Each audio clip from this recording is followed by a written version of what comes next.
How's it going, guys? Nintendo enthusiast Brett here with Nintendo enthusiast John. He has been playing through Shin Megami Tensei V. I know you're jealous just like I am, but he has all the details on everything new or different in SMTV. John, we're gonna jump right into it. Are you ready? I am ready. So tell me about this no smirks, guns, or gear. Yeah, so in SMT4, there's this gimmick called smirks where it's kind of random, but long story short, if you do an attack, you might just randomly get a smirk. And I think what that meant was your next attack was guaranteed to be a critical. And it was this thing that, well, it introduced more randomness, really, and it was part of the strategy that you had to be ready for that sort of thing. But again, it was pretty random. And so to see smirks gone, honestly, I'm happy about that. It makes my life slightly less stressful. Nice. And then guns. Guns were another thing introduced in 4. But the thing is, guns were pretty much the same as just like regular physical attacks, except now you're using a gun instead, and they were two separate stats. And it felt a little superfluous to me. So that's another thing that I'm just kind of glad it's gone. Who knows? Maybe there's somebody who really loves guns and is very sad, and I'm sorry for those guys. But I'm happy about that. and yeah, gear. In 4, like in a typical JRPG, you could equip stuff to your hero, and nope. This is this is kind of going back to SMT3. You're not equipping anything anymore. No guns, no swords. It's just your stats, and your stats govern everything. And there's simplicity in it. So I think most people are going to be okay with it. I did see in our comment section some people were disappointed that gear is gone, and again, I feel for you guys. But I hope you'll enjoy the new system. Yeah, okay. Well, number 2 on the list is another thing I saw a lot of people in the comments a bit upset to hear about, and it's that there is not much story in SMT5. Now, how do you compare it to Nocturne and Apocalypse in terms of the story? So 3 has a lot of really cool ideas, and 3 has a lot of defenders of its story, and I get that, because it does have really cool ideas. Personally, I think the execution was not awe-inspiring, I'll put it like that. In 3, there's a lot of big stretches of gameplay, and then you get your little story update. And in 4, the story actually guides things a little more. It does kind of feel like things are building in a way, like, again, it's not as like in depth as say like one of the old Final Fantasy games, but it was cool, and you could tell that they were really trying. And in 4 Apocalypse, they went even further with that. In fact, it almost got a little anime-ish in a way. If you go to Shin Megami Tensei for cool ideas, you'll be happy. If you go to it for a great story specifically, mileage will vary, to put it kindly. So yeah, 5 comparatively, like, I don't know, maybe you could argue it, but to me it really felt like 5 has even less story than 3. Usually that sort of thing would bother me. In this game it actually did not, because what is there is intriguing and I enjoyed it. And when I finally got a story update, like after hours of a time of gameplay, like it started to feel like a treat to me. Like, ooh, oh, okay, like yeah. I beat this boss, now I can finally see what's going on in the story for the next 15 minutes. So like, they're kind of like moments to savor, and like, I know that's kind of a weird way to describe the plot in an RPG where usually the story is there all the time, but Yeah. SMT is doing its own thing, and if you view it in the right light, then I think you can enjoy what's there. Yeah, for sure.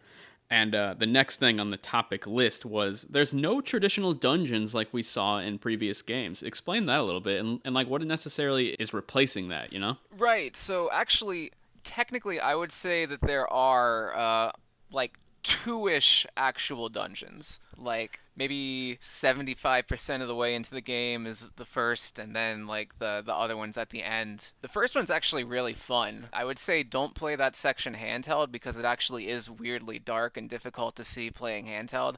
But otherwise, it's really fun. It's a lot of great puzzle platforming and mazes and stuff. It's well done. The second one, I didn't love it.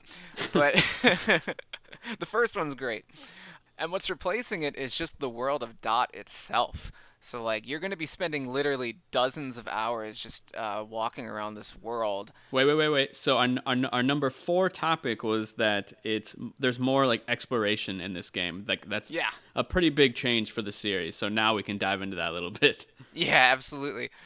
So right, so the exploration that kind of is the game now, and Dot, the giant like netherworld that it's called, that's the dungeon. Like everything you do is this grand adventure that all feels connected, and it's all like connecting back into the gameplay then.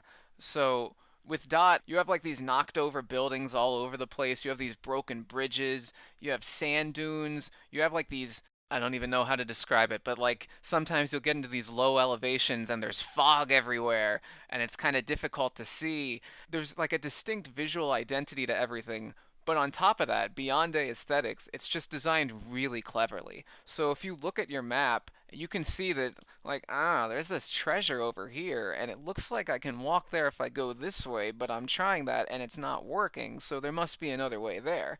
And so it kind of creates like these really unorthodox mazes where like you know it's possible to get somewhere, but just staring at the map, it's not completely clear how to get there, and you have to really explore to get from point A to point B. And it's actually just so much fun. Okay, well, the next thing we had on the list was how you get hero skills. Apparently, it's a bit different than the previous games. Explain that a little. Yeah, a lot of people are asking questions about this, so and I think this is a great thing to talk about then.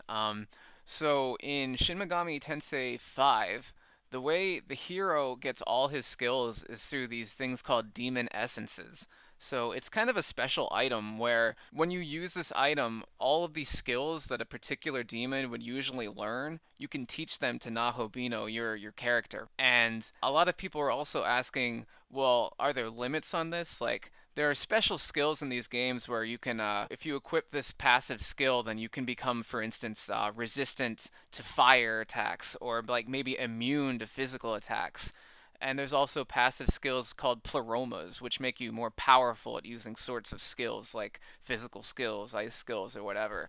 And everyone wants to know, can Nahobino use these things? And the answer is yes. And that's going to make a lot of people happy. It made me really happy because when you can equip these skills, you can become like really powerful. So at the end of the game, my Nahobino had a passive skill called Null Fizz, which means physical attacks could not hurt me anymore. And it was awesome. Wow, that's crazy. Yeah, so if you stick it out, you can make Nahobino really powerful.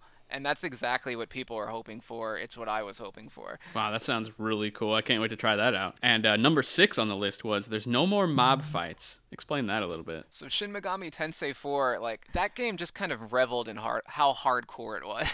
And one of the things it added was these mob fights where you'd get into a fight thinking you're going to fight one thing, but it's actually like literally a mass of like different demons that you're fighting all at once. And it attacks multiple times, and it can be kind of dangerous if you don't get on top of it right away. And Shin Megami Tensei V was just like, nah, we don't need mobs anymore. It's a lot of things about this game are trying to be a little more generous, even though the battles themselves still have a lot of bite. It's just trying to get rid of some of the extra scary parts. And speaking of that, pretty much, our last thing on the list was there's no more surprise battles. Right. So in another thing that they added in 4, just kind of to be scary, was that if you beat all the demons in a fight, like great, you're done.